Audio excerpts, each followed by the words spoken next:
A maioria de nossos principais oradores apresenta pequenos defeitos, alguns têm mesmo vozes muito desagradáveis. Alguns dos mais procurados oradores da América fracassariam num curso dado pelo antigo e negativo método do não faça isso e aquilo. No entanto, todos esses afortunados oradores públicos têm uma coisa em comum. Todos algo a dizer e um desejo imperioso de que os outros o escutem. Não permita que as trivialidades o impeçam de falar bem em público. 2. Qual a causa das discussões? Nunca pare a fim de perguntar qual a causa das discussões. Pelo menos em 99% das ocasiões elas iniciam-se sobre assuntos sem importância alguma como: John chega em casa cansado, um pouco nervoso. O jantar não é exatamente o que ele esperava, e por isso, torce o nariz e queixa-se. O dia de John também não foi dos melhores e ela se defende dizendo: que você queria que eu, com o dinheiro que tenho para comprar as coisas, ou talvez eu cozinhasse melhor se tivesse um fogão novo, como toda a gente. John sente-se ferido em seu orgulho e responde: olhe, John, não se trata de falta de dinheiro, você é que não sabe fazer as coisas. E por aí vão eles.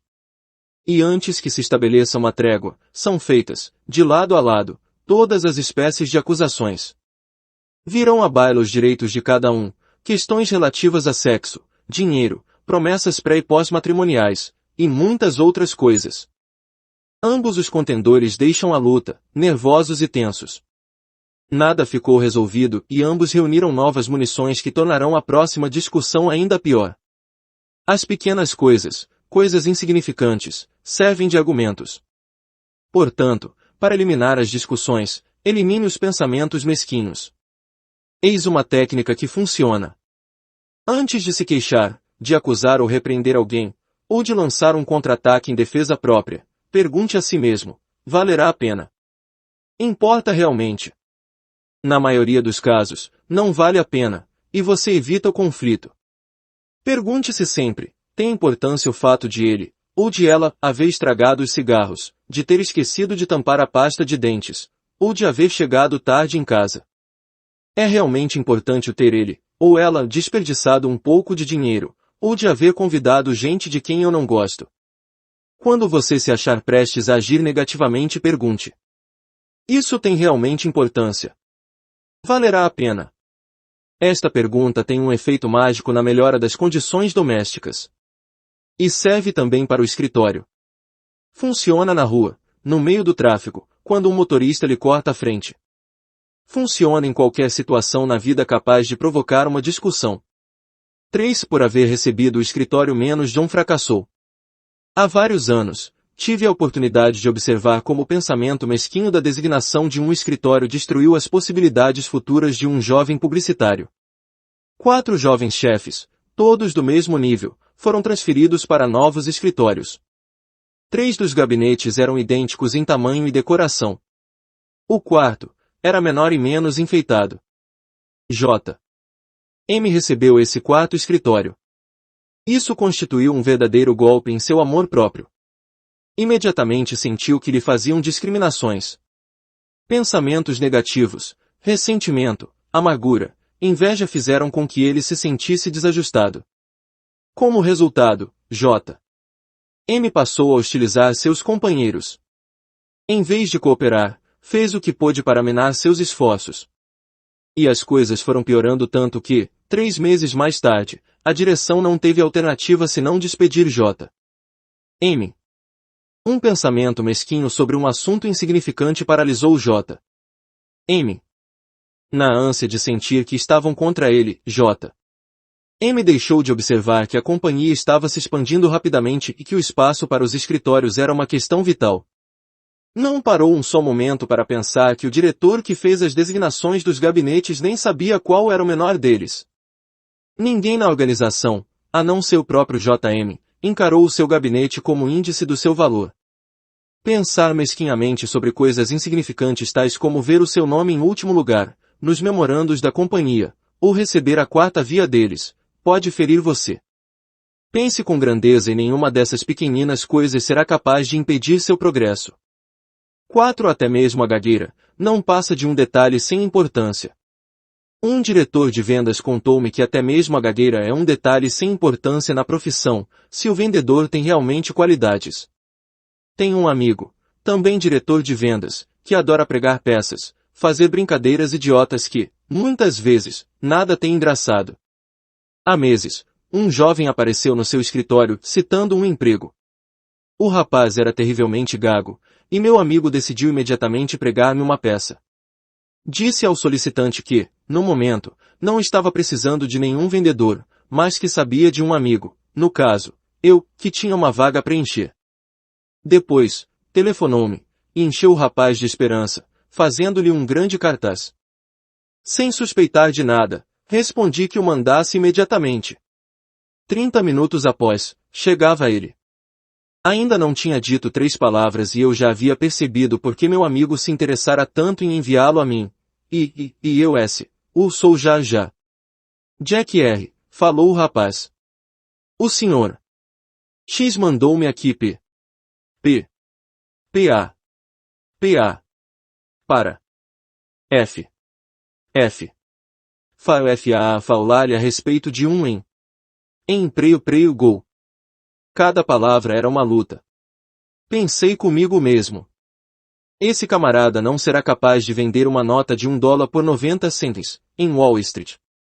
Fiquei magoado com meu amigo mas ao mesmo tempo com muita pena do rapaz, de modo que achei que o mínimo que podia fazer era dirigir-lhe algumas perguntas polidas enquanto pensava numa boa desculpa por não poder empregá-lo. No entanto, à medida que íamos conversando, descobri que o rapaz não era nenhum bobo. Era inteligente. Portava-se muito bem, mas eu não podia esquecer o fato de ser gago. Finalmente resolvi encerrar a entrevista com uma última pergunta. Por que o senhor acha que é capaz de vender? Bem, respondeu ele, eu aprendo de depre depressa, gosto. Sou gosto de lidar com gente, acho que a sua companhia é muito boa, e quero ao ganhar dinheiro. Sei que tenho uma certa dificuldade em falar, mas não me impor por porto com isso, e acho que os outros também não se impor. Por o portarão. Sua resposta mostrou-me que ele possuía realmente qualificações importantes para um vendedor. Decidi imediatamente dar-lhe uma oportunidade. E, sabe de uma coisa? Está trabalhando muito bem. Mesmo um problema na fala, numa profissão que exija falar, é uma trivialidade se a pessoa possui grandes qualidades. Pratique esses 3 processos que o ajudarão a pensar por cima das trivialidades. L. Mantenha os olhos fixos no grande objetivo. Muitas vezes procedemos como vendedor que, fracassando em sua tarefa, informa ao gerente, sim, mas estou certo de que convenci o freguês que ele estava errado. No que toca às vendas, o grande objetivo é ganhar mais vendas, não argumentos. No casamento, o grande objetivo é a paz, a felicidade, a tranquilidade, e não ganhar as discussões ou falar, eu podia dizer a mesma coisa. No trato com os empregados, o grande objetivo é desenvolver todo o seu potencial, e não criar problemas decorrentes de seus pequenos erros. Na vida com os vizinhos é o respeito mútuo, e a amizade e não ver se você deve obrigar-los a se desfazer do cão, só porque uma vez ou outra ele late à noite. Parafraseando um ditado militar, é muito melhor perder uma batalha a perder a guerra. Mantenha os olhos fixos no grande alvo. 2. Pergunte-se sempre, é de fato importante? Vale a pena? Antes de se tornar negativamente excitado, faça essa pergunta, vale a pena, ou é tão importante para mim, fazer tanto barulho por causa disso? Não há meio melhor para evitar-se a frustração quando se trata de assuntos insignificantes. Pelo menos 90% das disputas e demandas jamais ocorreriam se encarássemos as situações difíceis com, é realmente importante. Valerá a pena. 3. Não se deixe apanhar na armadilha da trivialidade. Ao fazer discurso, resolver problemas ou tratar como os empregados, pense no que importa realmente, naquilo que faz diferença. Não se deixe submergir pelos problemas superficiais. Concentre-se nas coisas importantes. Faça esse teste para medir o tamanho do seu pensamento. Abaixo, na coluna à esquerda, estão anotadas várias situações comuns. Nas colunas do meio e da direita vê-se como encaram as mesmas situações os que pensam de modo mesquinho e os que pensam construtivamente. Examine-se. Depois decida qual delas o conduzirá aonde você deseja ir, a maneira de pensar negativa ou positivamente. A mesma situação é tratada de dois modos completamente diversos. A escolha é sua. Encarada pelo que pensa mesquinhamente. 1. Contas de despesas. Imagina meios de aumentar as rendas cortando as despesas. 2. Conversação. Fala das qualidades negativas de seus amigos, de sua companhia e dos seus concorrentes. 3. Progresso não tem perspectivas. 4. Futuro. Encara o futuro com limitações. 5. Trabalho. Procura meios com que evitar trabalho. E novas coisas para fazer, em especial para auxiliar os outros. 6. Concorrência concorre com a média. 7. Visão vê apenas as pequenas coisas. 8. Segurança preocupa-se com os problemas de segurança. 9. Sociedade. Cerca-se de pessoas que pensam mesquinhamente. 10. Amplia os pequenos erros e os transforma em problemas. Encarada pelo que pensa construtivamente. 1. Imagina meios de aumentar as rendas vendendo mais. 2. Fala das qualidades positivas de seus amigos, de sua companhia, dos seus concorrentes. 3. Acredita na redução das despesas ou, pelo menos, na estabilização das mesmas. 4. Vê o futuro muito promissor. 5. Procura novos meios. 6. Concorre com os melhores. 7. Imagina meios de aumentar os rendimentos e comprar mais itens necessários. 8. Procura grandes objetivos. 9. Preocupa-se com as grandes coisas. 10. Encara a segurança como uma companheira natural do sucesso. 11. Cerca-se de pessoas de ideias largas e progressistas. 12. Ignora os erros de pequenas consequências. Lembre-se que de qualquer modo, compensa pensar positivamente. 1. Não se venda barato. Reprima o crime da autodepreciação. Concentre-se em suas possibilidades. Você é melhor do que pensa que é. 2. Use o vocabulário de quem pensa construtivamente.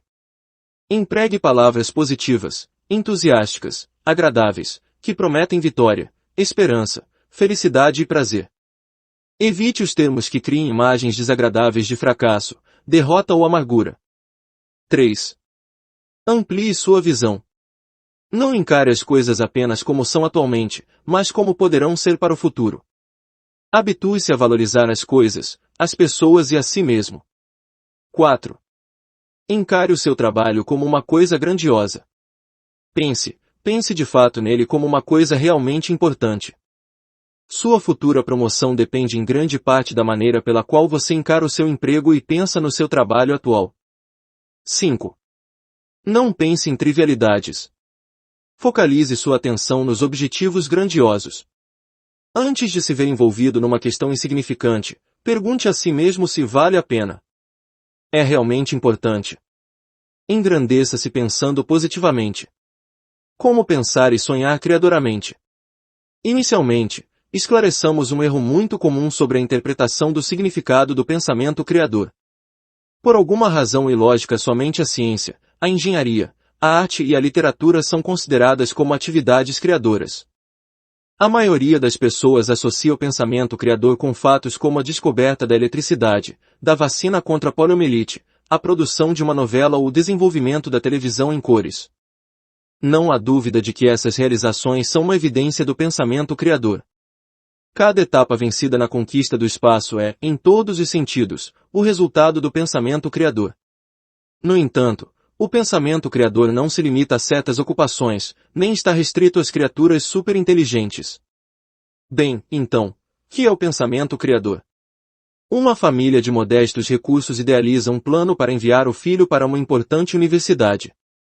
Isso é pensar criadoramente. Uma família transforma o mais indesejável dos terrenos de uma rua no mais belo da vizinhança. Isso é pensar criadoramente. Um pastor desenvolve um plano que duplica a assistência às suas prédicas dominicais. Isso é pensar criadoramente. Imaginar um meio de simplificar um arquivo, de conquistar o cliente impossível, de manter as crianças construtivamente ocupadas, de fazer com que os empregados gostem realmente do trabalho que executam, ou de prevenir uma certa disputa. Tudo isso constitui exemplos práticos do pensamento criador de todos os dias. O pensamento criador nada mais é do que encontrar um método novo para melhorar qualquer coisa. As recompensas de todos os tipos de sucessos, sucesso no lar, no trabalho, na comunidade, dependem de como encontrar meios para tornar as coisas melhores. Vejamos, agora, o que podemos fazer para desenvolver e fortalecer nossa capacidade de pensar criadoramente. Primeiro, acreditar na possibilidade da realização. Eis uma verdade fundamental: para fazermos algo, primeiro devemos acreditar que pode ser feito. O fato de se acreditar que alguma coisa pode ser feita põe a mente a trabalhar à procura de um meio de fazê-la. Para ilustrar esse ponto do pensamento criador nas sessões de treinamento, geralmente emprego esse exemplo. Pergunto ao grupo: quantos de vocês acham possível acabar com as prisões, dentro de 30 anos? Invariavelmente os alunos olham, se espantados, certos de que não ouviram direito ou que se trata de uma pilhéria. Por isso, após uma pausa, torno a fazer a pergunta: quantos de vocês acham possível acabar com as prisões, dentro de 30 anos? Desde que se convencem de que não estou brincando, um deles bombardeia-me com algo assim: o senhor quer dizer que pretende pôr em liberdade todos os ladrões, assassinos e raptores. Será que não vê quais seriam os resultados? Nenhum de nós teria mais segurança. As prisões são necessárias. Então os outros interrompem-no. Se não houvesse prisões, não haveria mais ordem. Há muita gente que já nasce criminoso. O senhor já viu aquele crime, no jornal de hoje. E o grupo continua a dar-me uma série de boas razões pelas quais devemos ter prisões. Um aluno chegou mesmo a sugerir que devíamos ter prisões a fim de que os policiais e os guardas tivessem um emprego. 10 minutos depois de permitir que o grupo prove por que não podemos deixar de ter prisões, falo-lhes: deixem-me dizer-lhes que essa questão de eliminar as prisões foi feita apenas para ilustrar um ponto. Cada um de vocês apresentou suas razões por que não podemos acabar com as prisões. Agora, façam-me um favor. Durante alguns minutos, tentem acreditar, mas acreditar mesmo, que podemos acabar com as prisões. Aliando-se ao espírito da experiência, o grupo responde: muito bem, mas sob protesto. Então pergunto-lhes: admitindo que possamos eliminar as prisões, como conseguiríamos? As sugestões vêm vindo aos poucos. Inicialmente, um pouco hesitante, alguém diz: bom, acho que o senhor poderia diminuir a criminalidade se estabelecesse mais centros juvenis.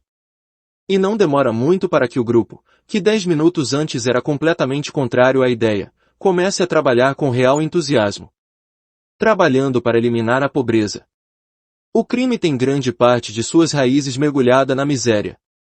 Realizando pesquisas para localizar os criminosos em potencial, antes que cometam algum crime. Desenvolvendo processos cirúrgicos para curar alguns tipos de criminosos. Educando os sentenciados com métodos positivos de reforma.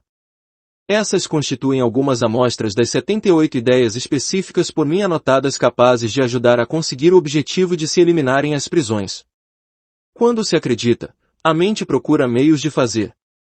Essa experiência frisa apenas um ponto: quando você crê que algo é impossível, sua mente põe-se a trabalhar para provar essa impossibilidade. Mas quando você acredita, mas acredita de verdade que alguma coisa pode ser feita, sua mente começa a trabalhar por você e o ajuda a encontrar meios de fazê-la. O fato de se acreditar que uma coisa pode ser feita prepara o caminho para as soluções criadoras. Acreditar que ela não pode ser realizada é pensar destrutivamente. Isso se aplica a todas as situações, grandes ou pequenas. Os líderes políticos que não acreditam sinceramente na possibilidade de se estabelecer uma paz mundial falharão porque suas mentes estarão fechadas aos métodos criadores para a manutenção dessa paz. Os economistas que acreditam na inevitabilidade das depressões financeiras não conseguirão planejar métodos criadores para combater as crises. Do mesmo modo, você pode encontrar meios de gostar de uma pessoa, se acreditar que isso é possível. Você pode encontrar soluções para os problemas pessoais, acreditando nessa possibilidade. Você pode achar um meio de comprar uma casa nova e maior, se acreditar capaz de fazê-lo. A crença liberta a força criadora. A descrença põe-lhe um freio. Acredite, e você começará a pensar, construtivamente. Sua mente arranjará um meio, se você permitir que ela o faça.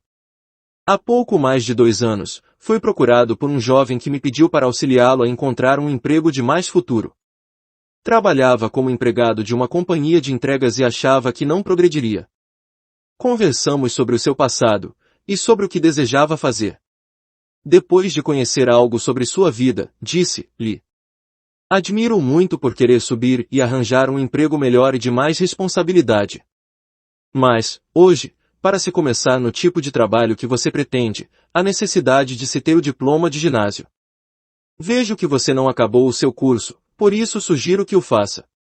Estudando durante o verão, poderá terminá-lo em 2 anos.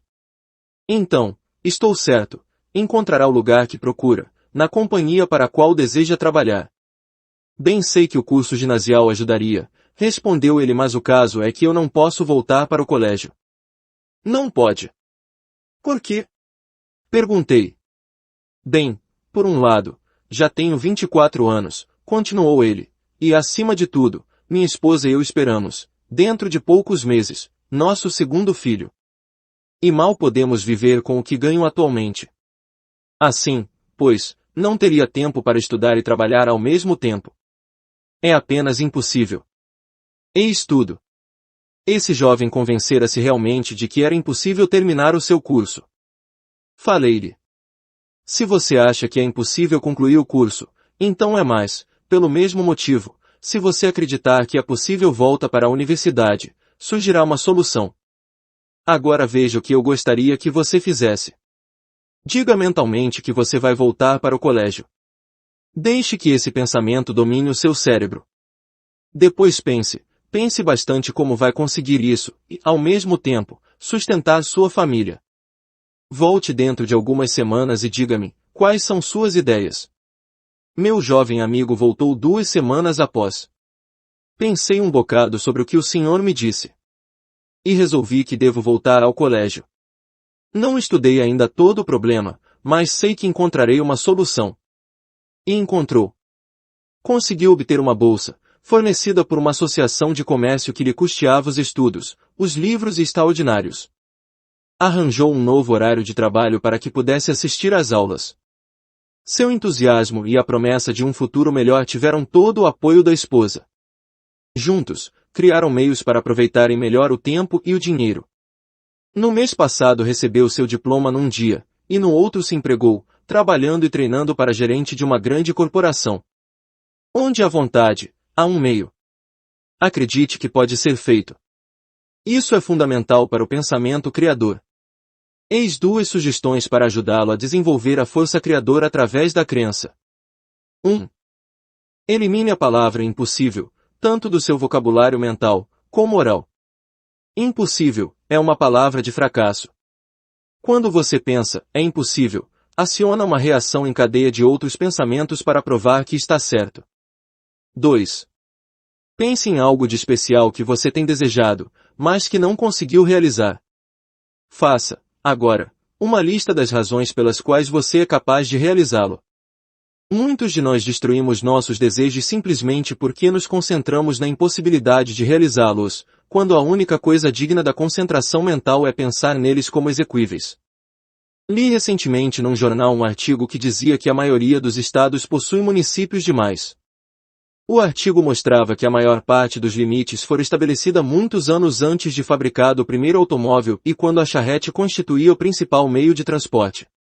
Hoje, no entanto, com os rápidos automóveis e as boas estradas, não há razão para que não se reúnam 3 ou 4 municípios.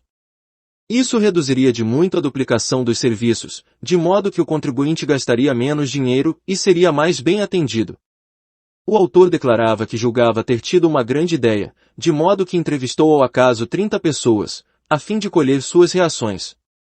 O resultado foi o seguinte: nenhuma dessas pessoas achou que a ideia tivesse qualquer valor, mesmo que lhes possibilitasse um melhor governo local, com menor dispêndio de dinheiro. Isto é um exemplo do que se chama pensamento tradicional. A mente do pensador tradicional está paralisada. Eis o seu raciocínio, há 100 anos que tem sido assim. Portanto deve ser bom, e deve permanecer assim. Por que arriscar uma mudança? Em média, o povo encara sempre o progresso com receio. Muitas vozes protestaram contra o automóvel, sob a alegação de que era mais natural que andássemos a cavalo, ou a pé. Muitos se horrorizaram com o avião. O homem não tinha o direito de penetrar no terreno reservado para os pássaros. Ainda existe uma porção de estacionários, insistindo que o homem nada tem que ver no espaço. Recentemente, um dos mais destacados peritos em foguete deu uma resposta a este tipo de pensadores. Disse o Dr. Von Braun: o homem pertence ao lugar para o qual deseja ir.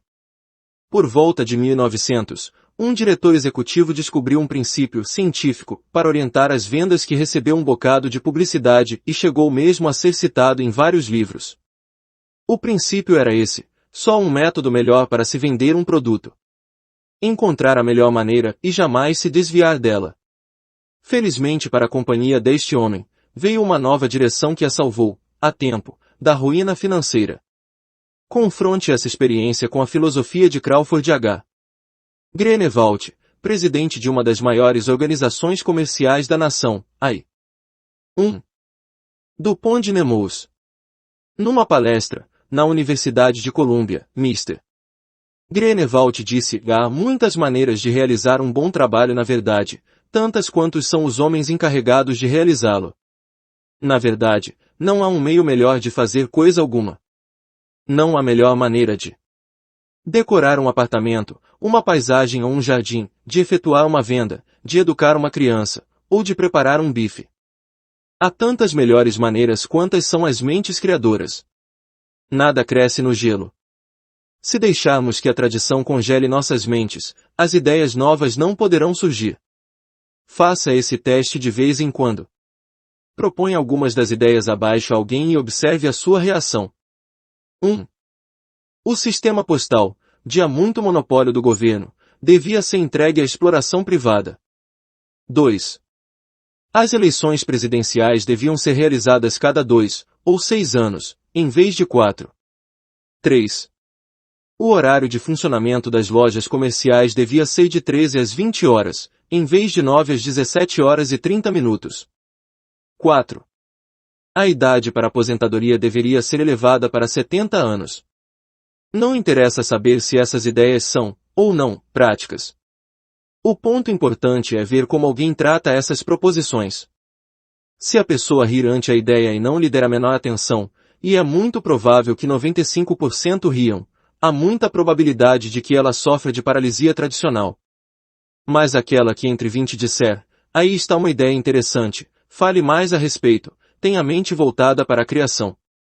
O pensamento tradicional é o inimigo pessoal número 1 para a pessoa que está interessada num programa criador de sucesso pessoal. O pensamento tradicional congela sua mente, impede o seu progresso e o desenvolvimento de sua força criadora. Eis 3 maneiras de combatê-lo. 1. Tome-se receptivo às ideias. Receba-as com alegria.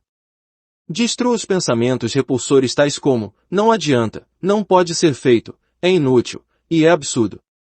Um amigo meu, muito bem-sucedido, que ocupa uma posição importante numa companhia de seguros, disse-me: não pretendo ser o tipo mais esperto no negócio. Mas acho que sou a melhor esponja da indústria de seguros. Resolvi absorver as boas ideias que puder. 2. Seja um indivíduo experiente. Acabe com a rotina. Procure novos restaurantes, novos livros, novos amigos, novos teatros. Siga, um dia, para o trabalho, por um caminho diferente. Passe umas férias diferentes esse ano. Faça algo de novo e diferente neste fim de semana. Se você trabalha em distribuição, interesse-se pela produção, contabilidade, finanças e outros elementos do negócio. Isso lhe dá alento e o prepara para maiores responsabilidades. 3. Seja progressista, e não retrógrado.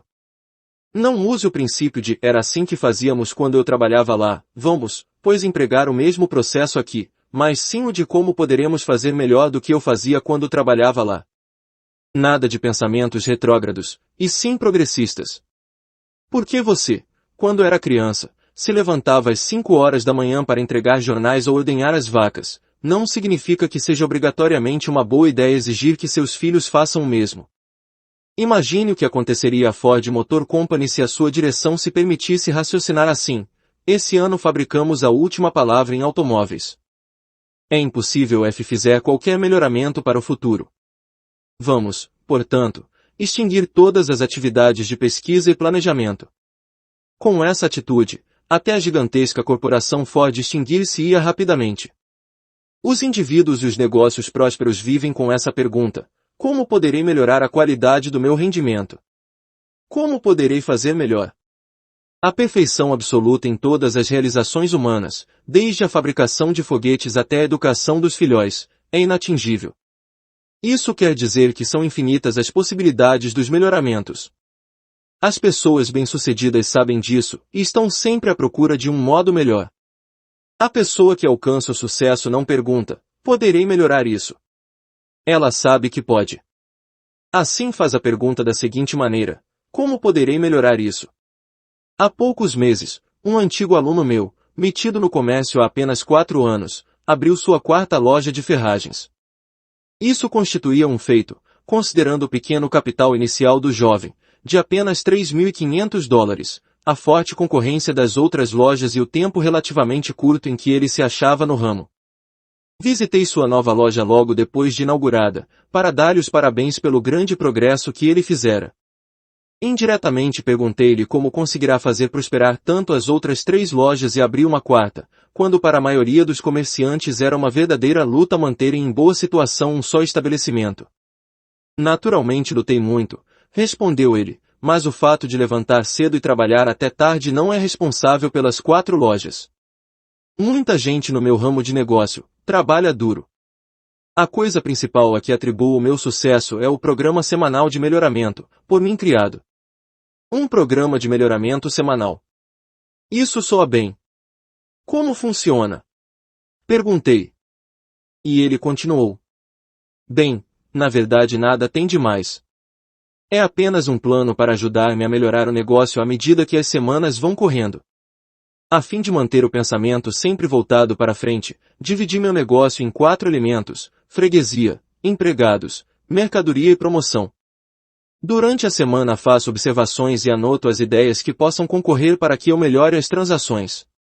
Depois, todas as segundas-feiras à noite, dedico 4 horas para rever as ideias que anotei, examinar como poderei usá-las consistentes na melhoria do negócio. Neste período de 4 horas obrigo-me a considerar com severidade o meu trabalho. Não desejo simplesmente que o maior número de fregueses comprem na minha loja. Em vez disso, pergunto-me: que poderei fazer para atrair mais fregueses? Como poderei criar uma freguesia leal e regular? E ele continuou a descrever uma série de pequenas inovações que tornaram as suas 3 primeiras lojas tão prósperas, coisas como o arranjo das mercadorias nas vitrinas, sua técnica de sugestão de vendas que fez com que 2 de cada 3 fregueses que entravam na loja comprassem o que não haviam pretendido, o plano de crediário por ele criado quando muitos de seus fregueses ficaram sem trabalho devido a uma greve. O concurso feito numa época de depressão, e que fez subir as vendas. Eu me pergunto: que posso fazer para aumentar as minhas ofertas, e arranjo ideias. Deixe-me contar-lhe apenas um caso. Há 4 semanas ocorreu-me que eu devia fazer algo para atrair mais garotos. Raciocinei que vindo eles, em maior número, os pais também acabariam por vir. Fiquei pensando nisso até que surgiu uma ideia: colocar uma série de brinquedos de papelão para armar, para crianças de 4 a 8 anos de idade. Foi um sucesso. Os brinquedos ocupam pouco espaço e me dão um belo lucro. O mais importante, porém, é que os brinquedos aumentaram a frequência da loja. Acredite, o meu plano de melhoramento semanal funciona admiravelmente, continuou ele. Basta que eu me pergunte conscienciosamente: como posso melhorar o negócio, que as respostas vêm surgindo. É rara a noite de segunda-feira em que eu não encontre um plano ou técnica para aumentar os lucros e diminuir as perdas. E aprendi, também, uma coisa para prosperar no comércio, uma coisa que, acredito, as pessoas que se metem nele deviam saber. Que é? Perguntei.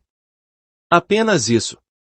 O mais importante não é o que se sabe, quando se começa, mas sim o que se aprende e se põe em prática, depois que as portas estão abertas.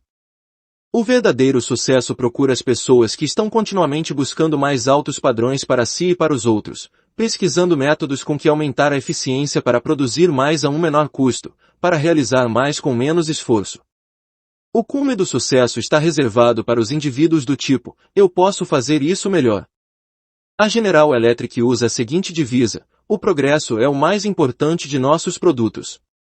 Por que não fazer também, do progresso, o seu produto mais importante?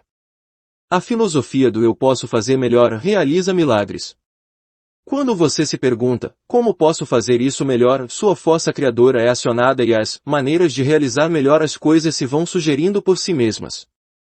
Eis um exercício diário que o ajudará a descobrir e desenvolver a forçada atitude do eu posso fazer melhor. Diariamente, antes de começar a trabalhar, dedique 10 minutos pensando, como poderei trabalhar melhor hoje? Faça perguntas assim, que poderei fazer, hoje, para encorajar meus empregados? Que favores especiais poderei fazer aos meus fregueses? Como poderei aumentar a minha eficiência pessoal? O exercício é simples, mas funciona. Experimente e encontrará ilimitados métodos criadores para obter um maior sucesso. Quase todas as vezes que eu e minha mulher nos encontrávamos com um certo casal, a conversa girava em torno das viúvas que trabalham. A senhora S. havia trabalhado muito anos, antes de se casar, e o tinha feito com real satisfação. Agora, contudo, dizia ela, tenho 2 garotos na escola, um lar para cuidar e comida para fazer. Não tenho mais tempo para nada. Então, numa noite de domingo, o Sr. S., a esposa e os filhos foram vítimas de um acidente de automóvel. A Sra. S. e os filhos pouco sofreram, mas o Sr. S. ficou permanentemente inválido. E a Sra. S. não teve outra escolha senão trabalhar de novo. Meses depois do acidente, quando a encontramos, ficamos espantados de ver como havia se ajustado às suas novas responsabilidades. Sabe, dizia ela, há 6 meses eu jamais pensava que pudesse cuidar da casa e trabalhar o dia todo. Mas depois do acidente comecei a imaginar um meio de arranjar tempo. Creiam que a minha eficiência subiu 100%. Descobri que eu fazia uma porção de coisas desnecessárias, e também que as crianças podiam e queriam ajudar. E descobri uma dezena de meios para economizar o tempo, menos idas às lojas, menos TV, menos telefonemas, menos uma porção de coisas que roubam o tempo. Essa experiência nos ensina uma lição, a capacidade é um estado de espírito. Podemos realizar tanto quanto pensamos. Quando você crê realmente que pode fazer mais, sua mente pensa criadoramente e lhe mostra o caminho a seguir. Um jovem diretor de banco relatou-me a seguinte experiência pessoal sobre a capacidade de trabalho. Um dos outros diretores do nosso banco deixou-nos quase subitamente. Isso pôs o nosso departamento em polvorosa. O camarada que nos deixava encarregado de uma importante tarefa que não podia ser anulada, ou adiada. Um dia depois de ele sair, fui chamado pelo vice-presidente encarregado do nosso departamento. Informou-me que já havia falado pessoalmente com os outros 2 do meu grupo, perguntando-lhe se podiam repartir o trabalho do que havia saído, até que se arranjasse um substituto. Nenhum deles recusou abertamente, disse o vice-presidente, mas fizeram sentir que estavam até o pescoço, com serviço, e urgente.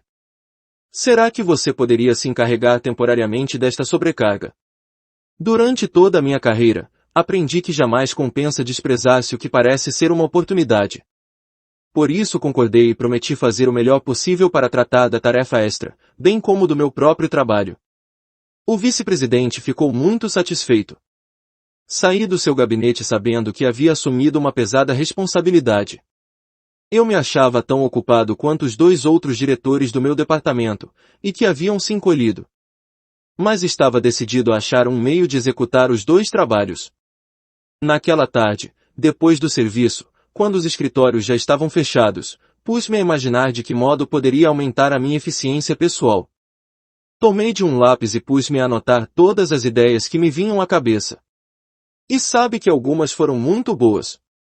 Por exemplo, fazer com que minha secretária se encarregasse de todas as chamadas telefônicas de rotina durante uma certa hora de cada dia, fazendo as ligações necessárias em outra hora, reduzindo os meus períodos habituais de conferências, de 15 para 10 minutos, ditando tudo o que tinha a ditar apenas uma vez por dia. Descobri também que minha secretária podia encarregar-se, e estava mesmo impaciente por fazê-lo, de uma porção de pequenos detalhes que só serviam para roubar-me tempo. Há 2 anos que eu realizava aquele serviço, e francamente, fiquei admirado de ver quanto de ineficiência eu havia permitido que se infiltrasse nele. Uma semana depois, estava ditando 2 vezes mais cartas, atendendo 50% mais de telefonemas e mais da metade das reuniões sem esforço algum. Mais 2 semanas se passaram. O vice-presidente me procurou para cumprimentar-me pelo belo trabalho que eu estava realizando. Disse que já havia procurado uma porção de pessoas, dentro e fora do banco, mas que não havia encontrado o homem indicado para o lugar vago. Confessou, então, que já havia resolvido com a comissão executiva, e que ela o tinha autorizado a reunir os 2 serviços e colocá-los a meu cargo, dando-me um substancial aumento de salário. Provei a mim mesmo que posso fazer tanto quanto penso que posso. A capacidade é, de fato, um estado de espírito. Cada dia que passa, parece que isso mais se afirma, no veloz mundo dos negócios. O chefe chama um empregado e explica-lhe que é preciso realizar um trabalho especial dizendo, sei que o senhor já está muito atarefado, mas não poderia encarregar-se disso. Geralmente o empregado réplica, lamento muito, mas estou sobrecarregado. Gostaria muito, mas agora tenho trabalho demais. Nessas circunstâncias, o chefe nada pode fazer contra o empregado, porque se trata, por assim dizer, de um serviço extraordinário. Mas o serviço tem que ser feito, e ele continua procurando até encontrar um empregado, que está tão ocupado como os outros, mas que se julga capaz de fazer um pouco mais. E esse é o camarada que vai ser impulsionado para a frente. Nos negócios, no lar, na comunidade, a combinação do sucesso consiste em fazer melhor o que você faz, melhorar a qualidade de sua produção, e fazer mais do que você faz, aumentar a quantidade da sua produção. Convenceu-se de que compensa fazer mais e melhor. Então experimente esse método de 2 tempos. 1. Aceite ansiosamente a oportunidade para fazer mais. Se solicitado para assumir uma nova responsabilidade constitui um elogio. Aceitando maior responsabilidade no serviço, você se projeta e mostra que vale mais. Quando seus vizinhos lhe pedirem para representá-los numa cerimônia cívica, aceite. Isso o ajudará a tornar-se um líder na comunidade. 2. Depois concentre-se no como poderei fazer mais. Surgirão respostas criadoras. Algumas delas poderão ser um melhor planejamento e organização do seu trabalho atual, ou inteligentes reduções nas suas atividades rotineiras, ou possivelmente a eliminação das que não são essenciais. Mas, permita-me repetir, aparecerá a solução que lhe indicará como fazer mais. Como política pessoal adotei completamente esse princípio, se você deseja que uma coisa seja feita, entregue-a a um homem ocupado. Recuso-me a trabalhar em projetos importantes com pessoas que têm muito tempo livre. Uma dolorosa e custosa experiência ensinaram-me que o camarada que dispõe de muito tempo é um sócio ineficiente para o trabalho. Todas as pessoas prósperas e competentes que eu conheço são ocupadas. Quando inicio alguma coisa, algum projeto, com elas, sei que será satisfatoriamente terminado. Dezenas de situações ensinaram-me que posso confiar num homem atarefado. Mas muitas vezes fiquei desapontado ao trabalhar com gente que dispõe de todo o tempo.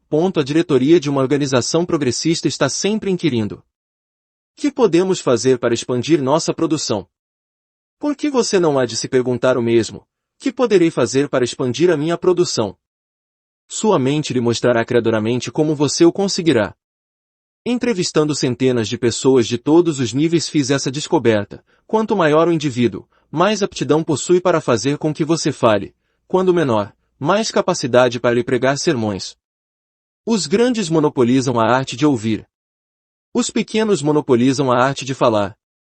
Repare também isso: os maiores líderes em todas as situações da vida passam mais tempo pedindo do que dando conselhos. Antes de tomar uma decisão, um homem importante pergunta: que acha disso? Que aconselha você? Que faria você nessa situação? Que tal lhe parece isso? Isso deve ser encarado assim: um líder é uma máquina humana que fabrica decisões. E para a fabricação de qualquer coisa você tem de dispor de matéria-prima. Para alcançar as decisões criadoras, as matérias-primas são as ideias e as sugestões dos outros. Claro que você não deve esperar que os outros lhe forneçam as decisões já prontas. Não é essa a principal razão para que se pergunte e se escute. As ideias dos outros ajudam a fazer cintilar a sua, de modo que a sua mente se torne mais criadora. Recentemente tomei parte como instrutor de equipe, num seminário sobre direção executiva. O seminário constava de 12 sessões. Um dos pontos culminantes das reuniões era a discussão feita durante 15 minutos, por um dos diretores, sobre o tópico: como resolvi o problema mais urgente da minha direção. Na nona sessão, o diretor a quem cabia a vez de falar, vice-presidente de uma grande companhia de laticínios, agiu de modo diferente. Em vez de contar como havia resolvido o seu problema, anunciou que o seu tema seria: preciso que me ajudem a resolver o problema mais urgente de minha direção. Rapidamente esboçou a sua dificuldade e pediu ao grupo que lhe desse ideias para solucioná-la. E, para nada perder, registrou todas as ideias apontadas, com o auxílio de uma estenógrafa que anotou tudo o que foi dito. Mais tarde cumprimentei-o pela maneira original com que havia abordado a questão. Seu comentário foi o seguinte: neste grupo há homens muito argutos. Imaginei que poderia colher algumas ideias. Há uma grande possibilidade que alguém tenha dito durante a sessão algo que me sirva como a chave de que necessito para resolver o meu problema. Repare, esse diretor apresentou o seu problema e, depois, ouviu. Assim fazendo, conseguiu um pouco de matéria-prima para fabricar as decisões, e como benefício complementar, os outros diretores presentes apreciaram o debate porque tiveram oportunidade de participar dele. As empresas prósperas investem grandes somas na pesquisa sobre os consumidores. Solicitam a opinião do público sobre o gosto, qualidade, tamanho e aparência de um produto. A escolha do público fornece ideias definidas para tornar o produto mais vendável. Além disso, sugere ao fabricante qual a mensagem que deve dirigir aos consumidores nos anúncios do seu produto. O processo para fabricar produtos de sucesso consiste em colher o máximo de impressões que você puder, auscultar o público que o há de comprar, e depois planejá-lo e fazer a sua promoção de modo a agradar a esse público. Notei, recentemente, num escritório, um cartaz que rezava: para vender a John Brown o que John Brown compra, é preciso ver as coisas através dos olhos de John Brown. E a maneira de saber como John Brown vê é ouvir o que John Brown tem a dizer. Seus ouvidos são suas válvulas de entrada. Alimentam sua mente com a matéria-prima capaz de ser convertida em força criadora. Nada aprendemos quando falamos, mas não há limite para o que podemos aprender quando perguntamos e ouvimos. Experimente esse programa de 3 etapas para fortalecer sua capacidade criadora perguntando e ouvindo. 1. Incite os outros a falar. Nas conversações pessoais, ou em reuniões de grupos, estimule as pessoas dizendo: conte-me da experiência que tem sobre tal assunto, ou que acha que eu devia ter feito. Qual o ponto que você julga mais importante? Faça com que os outros falem, e você obterá uma dupla vitória. Sua mente se embebe de matéria-prima que você poderá utilizar para produzir um pensamento criador, e você ganha amigos. Não há melhor maneira de fazer com que os outros gostem de nós do que obrigá-los a falar para nós. 2. Exponha os seus próprios pontos de vista sob a forma de perguntas. Deixe que os outros o ajudem a modelar suas próprias ideias. Use o método do que é que você pensa disso. Não seja dogmático. Não apresente uma ideia nova como se estivesse gravada numa tabuleta de ouro. Realize primeiro uma pesquisa informal. Observe a reação de seus companheiros. Se você proceder assim, tudo indica que você acabará tendo uma ideia melhor. 3. Concentre-se no que seu interlocutor lhe diz. Ouvir é mais do que ficar apenas de boca fechada. Ouvir significa permitir que o que está sendo dito penetre sua mente. Muitas pessoas fingem escutar quando, na verdade, nada estão ouvindo. Estão apenas aguardando que a outra pare um pouco para continuarem a falar. Concentre-se no que os outros falam e avalie o que dizem. Assim é que você colhe alimento para a mente. Cada vez mais, as principais universidades oferecem cursos avançados de treinamento de direção para chefes e diretores executivos de empresas. De acordo com os patrocinadores, o grande benefício desses cursos não é dar aos diretores fórmulas pré-fabricadas que possam ser utilizadas na direção mais eficiente de seus negócios. Mais que isso, eles beneficiam-se da oportunidade de trocar e discutir novas ideias.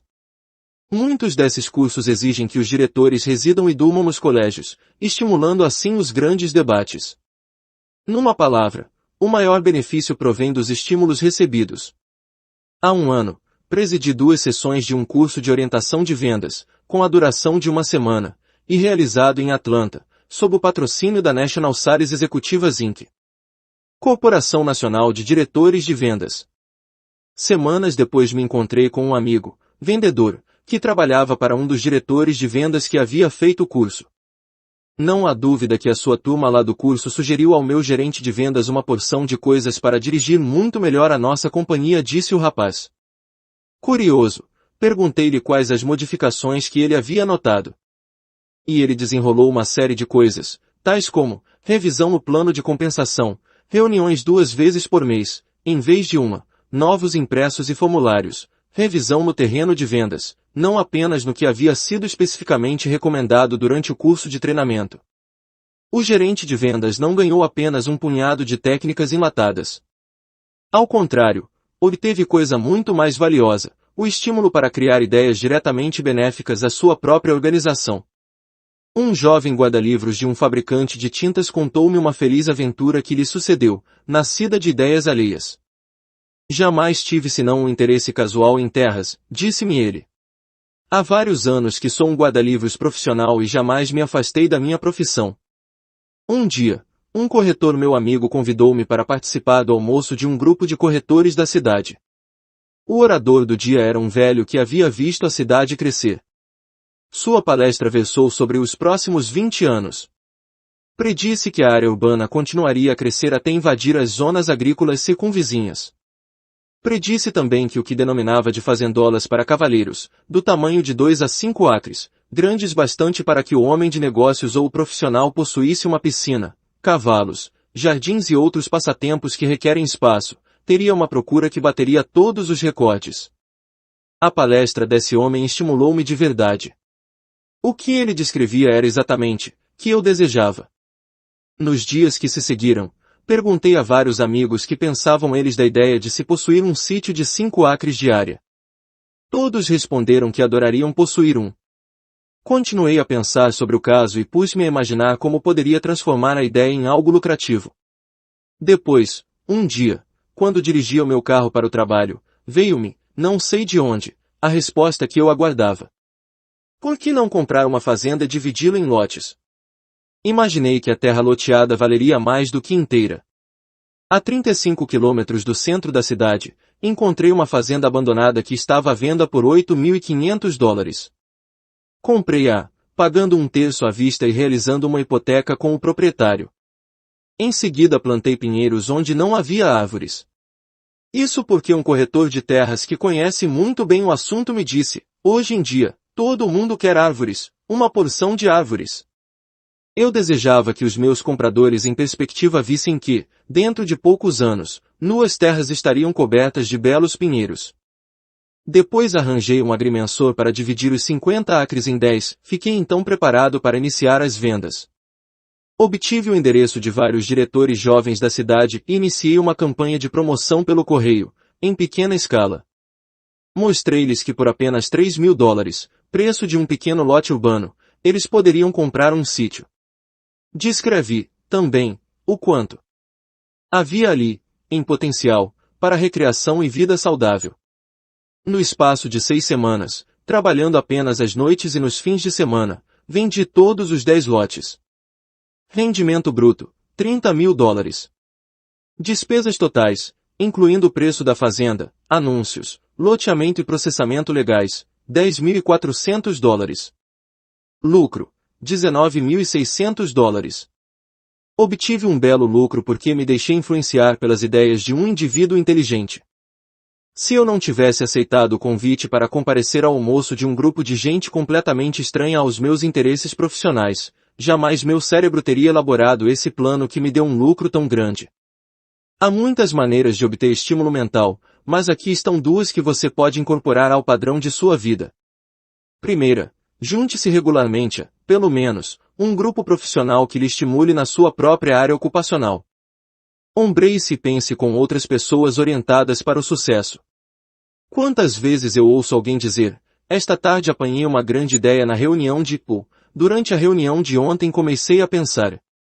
Lembre-se que um cérebro que só se alimenta de si fica logo subnutrido, enfraquecido, e incapaz de pensar criadora e progressivamente. O estímulo dado pelos outros é um excelente alimento mental. Segunda, junte-se a, pelo menos, um grupo estranho aos seus interesses ocupacionais. A associação com pessoas que têm interesses completamente diversos aos seus amplia sua maneira de pensar e faz com que você vislumbre um quadro muito maior. Você se surpreenderá de ver como o trato regular com gente estranha à sua profissão lhe estimulará os pensamentos para o seu próprio trabalhar. Anualmente um carvalho produz bolotas suficientes para povoar uma floresta de bom tamanho. No entanto, desses alqueires de sementes, talvez apenas uma ou duas darão nascimento a uma árvore. Os esquilos destroem a maior parte delas, e o solo duro debaixo das árvores não dão muitas oportunidades para que as restantes sementes desabrochem. O mesmo se dá com as ideias. Muito poucas dão frutos. As ideias são altamente perecíveis. Se não estivermos em guarda, os esquilos, as pessoas que pensam negativamente, destruirão a maioria delas. As ideias exigem um tratamento especial desde o momento em que nascem até se transformarem em métodos práticos para tornar as coisas melhores. Use esses 3 processos para dominar e desenvolver suas ideias. 1. Não permita que as ideias fujam. Escreva-as. Todos os dias nascem punhados de boas ideias que morrem rapidamente porque deixaram de ser registradas no papel. A memória é um escravo muito fraco quando se trata de preservar e nutrir ideias novas. Leve sempre consigo um caderninho de notas, ou cartões. Quando tiver uma ideia, escreva-a imediatamente. Um amigo meu, que viaja muito, tem sempre consigo um caderninho onde anota as ideias no justo momento em que lhe ocorrem. As pessoas que possuem mentes criadoras e férteis sabem que uma boa ideia pode surgir a qualquer momento, e em qualquer lugar. Não deixe que as ideias lhe fujam, senão você destruirá os frutos do seu pensamento. Cerque-as. 2. Reveja suas ideias. Arquive-as num arquivo ativo. O arquivo pode ser um armário ou a gaveta de uma secretária. Mas até uma caixa de sapatos serve. O principal, porém, é fazer o arquivo e examinar regularmente seu estoque de ideias. Ao examiná-las é possível que algumas, por muito boas razões, não tenham valor algum. Livre-se delas. Guarde, contudo, as que apresentaram alguma promessa, por menor que seja. 3. Cultive e adube a sua ideia. Depois a faça crescer. Pense nela. Junte-a a outras que lhe sejam relacionadas. Leia tudo o que você achar e que se relacione de qualquer modo com a sua ideia. Em seguida, quando estiver madura, faça-a trabalhar para si, para o seu emprego, para o seu futuro. Quando um arquiteto idealiza um novo prédio, faz um desenho preliminar. Quando um publicitário de espírito criador tem uma ideia para um novo anúncio na TV, é exposta na forma de uma historieta, com uma série de desenhos que mostrarão como ficará depois de executada. Os escritores fazem, inicialmente, um esboço com suas ideias. Anote isso, modele a ideia no papel. Há 2 excelentes razões para tal. Quando a ideia toma uma forma tangível, você pode, literalmente, olhar para ela, ver as falhas e o que precisa ser corrigido. Depois, também, as ideias têm de ser vendidas a alguém, aos clientes, aos empregados, aos chefes, aos amigos, aos companheiros de clube, aos investidores. Alguém deve comprar a ideia, do contrário ela não tem valor algum.